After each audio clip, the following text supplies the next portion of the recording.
नमस्कार, मैं inspector Rajiv Gunwant down the memory lane में आपका स्वागत करता हूं। डाउन दी मेमोरी लेन हमारे दिल्ली पुलिस ऑफिसर्स के अनुभवों को, ख़ास तौर पे उनकी दिल्ली पुलिस की सर्विस के दौरान खट्टे मीठे अनुभवों को संकलित करके आप लोगों तक पहुंचाने का एक प्रयास है। इसी कड़ी में आज हमारे बीच में श्री BK सिंह ACP साहब मौजूद हैं, जिन्होंने दिल्ली पुलिस की विभिन्न यूनिट्स में, जिसमें IGI airport, districts, traffic, security, police headquarter में अपनी सेवाएं दी हैं। आज इन्हीं से हम उनके इन्हीं अनुभवों को साझा करने के लिए चर्चा करते हैं। Sir, down the memory lane में आज आपका स्वागत है। Thank you. और हमारा सौभाग्य है कि आज आप हमारे बीच में इस प्रोग्राम में शामिल हो रहे हैं। तो सर, सबसे पहले मैं आपसे केवल ये जानना चाहूँगा कि वो कौन कौन से कारण थे जिन्होंने आपको प्रेरित किया दिल्ली पुलिस को ज्वाइन करने के लिए? इसमें पहला कारण तो ये था कि जब हम लोग उस समय रांची कॉलेज में हम पढ़ रहे थे और हमारे कुछ साथी हम लोग जैसे कंपटीशन दे रहे थे, तो हमारे एक दो साथियों का CBI में सिलेक्शन हुआ था। उसमें CBI और दिल्ली पुलिस का जॉइंट टेस्ट हुआ करता था।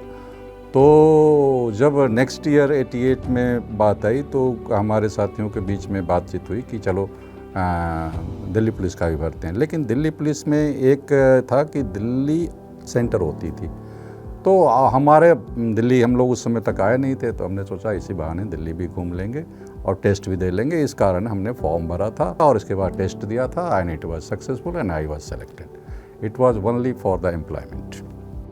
बहुत बढ़िया।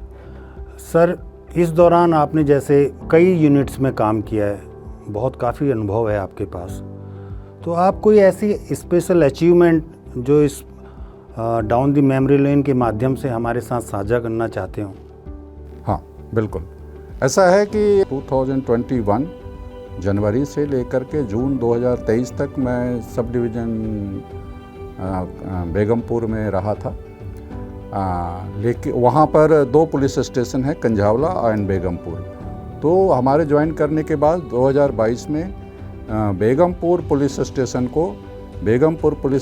को top 10 police station of India में जगह मिली थी और उसके तरफ से MHA की तरफ से पुलिस स्टेशन को रिवार्ड मिला था। और दूसरा जो है सक्सेसिव 2023 में कंझावला पुलिस स्टेशन को best police station of Delhi का रिवार्ड मिला था CP दिल्ली की तरफ से। एंड आई थिंक कि this 2 things were my achievement in whole period.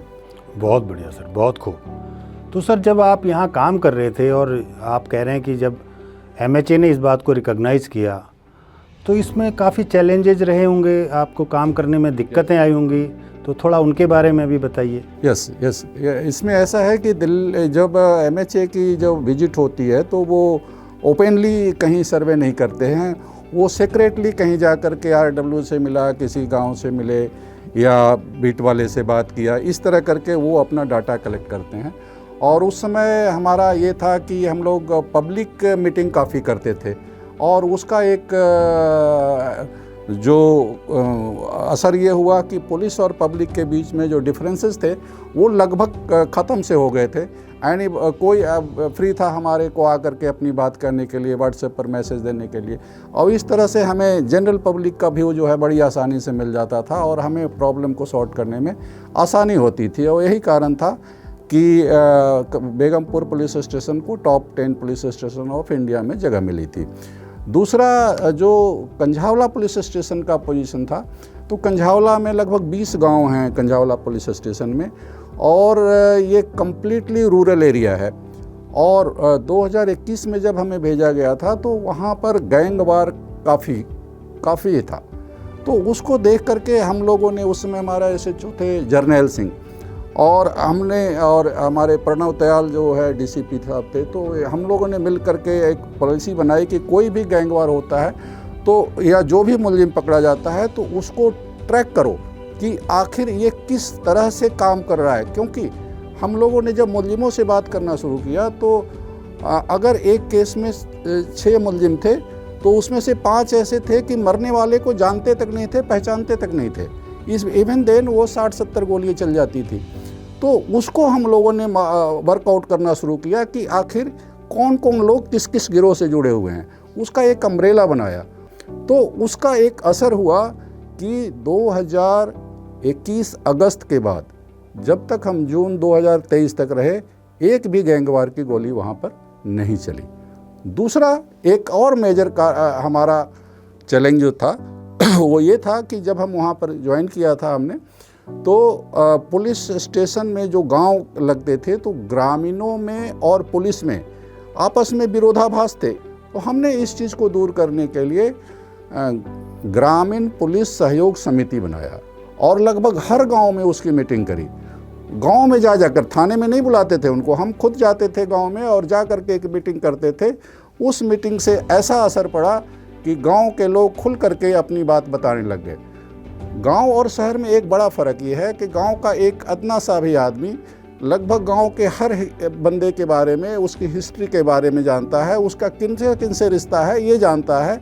और ये जब गांव के लोगों की तरफ से हमें मिलना शुरू हो गया तो गैंगवार में शामिल होने वाले लोगों को हम आसानी से ट्रैक कर सके, और इसका एक बहुत बड़ा कारण है कि गैंगवार वहाँ से ख़त्म हुई। बहुत बढ़िया सर। इसके अलावा सर मुझे आपके बारे में ये भी पता चला कि आपने जो हमारा PHQ का लीगल डिवीज़न है, जो इतने सारी लीगलिटी को हैंडल करता है, उसमें भी अपना काफ़ी योगदान दिया। कृपया उसको भी आप थोड़ा हमारे साथ शेयर करें। ये बिल्कुल सही बात है। जब हम लोग PHQ लीगल सेल में आए थे तो उस समय हमारे DCP राजेश देव साहब थे, और उस समय CP सर श्रीवास्तव साहब ने एक डायरेक्शन दिया कि जो सब डिवीज़न हैं, सब डिवीज़न लेवल पर कम से कम एक कंसल्टेंट की, लीगल कंसल्टेंट की नॉमिनेशन की जाए। करीब 1300 लोगों ने उस समय फॉर्म भरा था नॉमिनेशन के लिए, और उसमें 72% को सिलेक्ट किया गया था। उनका जब इंटरव्यू हम लोगों ने कराया था तो उस समय 5 बोर्ड बनाए गए थे। उसमें हर एक बोर्ड को एक स्पेशल CP जो है लीड करते थे, और उसमें दूसरा था कि जो भी बंदा एडवोकेट है, इंटरव्यू देने आ रहा है, वो खुद टोकन निकालता था कि, और उस टोकन से पता चलता था कि उसको किस बोर्ड के सामने इंटरव्यू देना है। तो इस जो प्रोसीजर था उसमें भी एक जॉइंट CP के बोर्ड्स थे, एक स्पेशल CP के बोर्ड थे, 2 स्टेज पर उनका इंटरव्यू किया गया था। हमें बड़ी खुशी होती है कि आज भी ये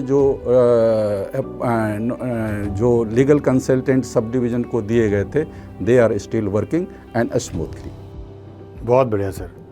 सर जैसे मुझे आपसे चर्चा के दौरान पता चला कि बच्चे भी आपका अच्छा कर रहे हैं। एक बिटिया सॉफ्टवेयर इंजीनियर है, माइक्रोसॉफ्ट में बेटा MBBS कर रहा है, तो कृपया वो सूत्र भी बताएं जिससे आप अपनी प्रोफेशनल और पर्सनल लाइफ को बैलेंस करते हैं। हाँ, ये एक बड़ा कमी होता है, क्योंकि हमारा जो दिल्ली पुलिस का जो वर्किंग है उसमें ऑफिसर्स को बहुत कम समय मिलता है घर के लिए, और हम बड़े फॉर्चुनेट है कि हमारी जो लाइफ पार्टनर है वो इस मामले में काफ़ी एक्टिव है, काफ़ी सेंसिटिव है, और उसने बच्चों का पालन पोषण काफ़ी बढ़िया तरह से किया, बढ़िया संस्कार दिए हैं।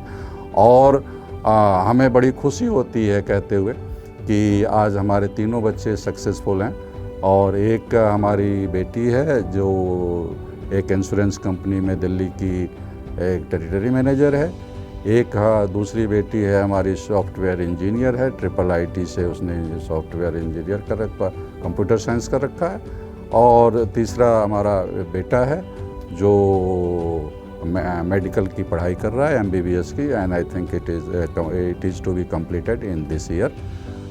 तो ये हमारी छोटी सी लाइफ है, छोटी सी फैमिली है, और आज हम अपने फैमिली के साथ पूरी तरह से खुश हैं।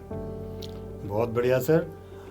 आपने अपने 35 साल से ज़्यादा का जीवन दिल्ली पुलिस को समर्पित किया, और देखा होगा कि दिल्ली पुलिस में जब से आपने ज्वाइन किया है तब से लेकर आज तक काफ़ी ज़्यादा चेंजेज आ गए हैं। जनरेशन गैप है, टेक्नोलॉजी का प्रवाह है, तो आप जो नई जनरेशन है, जो इस समय नई फील्ड फंक्शनरी है, हमारी यूथ हैं, उनको क्या मैसेज देना चाहते हैं? हाँ, बिल्कुल सही है। देखो, जब हम लोग ज्वाइन किए थे दिल्ली पुलिस में तो थाने में एक फ़ोटोस्टेट मशीन भी नहीं हुआ करती थी।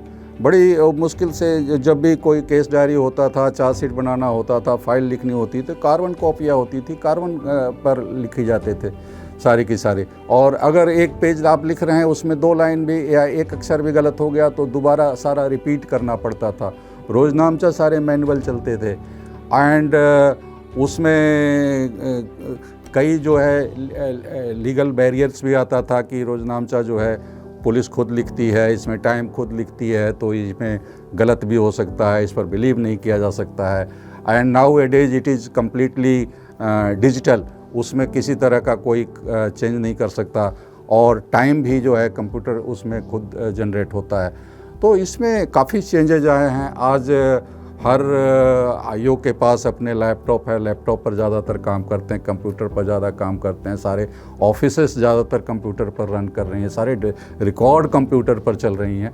तो ये मेजर फ़र्क पड़ा है पहले के काम में और आज के काम में। जो भी लोअर ऑफिसर्स हैं, जो सब इंस्पेक्टर हैं, पुलिस स्टेशन में काम कर रहे हैं, एएसआई हैं या हेड कांस्टेबल्स हैं, उनको कानून की बारीकियों के बारे में या इन कागज़ों पर फर्दर क्या हो सकता है, अदालत में इसका क्या रिप्लिकेशन हो सकता है, क्या सवाल नए हो सकते हैं, इसका असर क्या हो सकता है, कि इन लोग जो लोअर ऑफिसर्स हैं उनको एक्सपीरियंस्ड बंदों के साथ समय गुजारने की ज़रूरत है और उनमें अगर उनको अगर इस बारे में गाइड किया गया तो फर्दर जो दिल्ली पुलिस के अगेंस्ट जो लिटिगेशंस हैं उसमें कमी आ सकती है।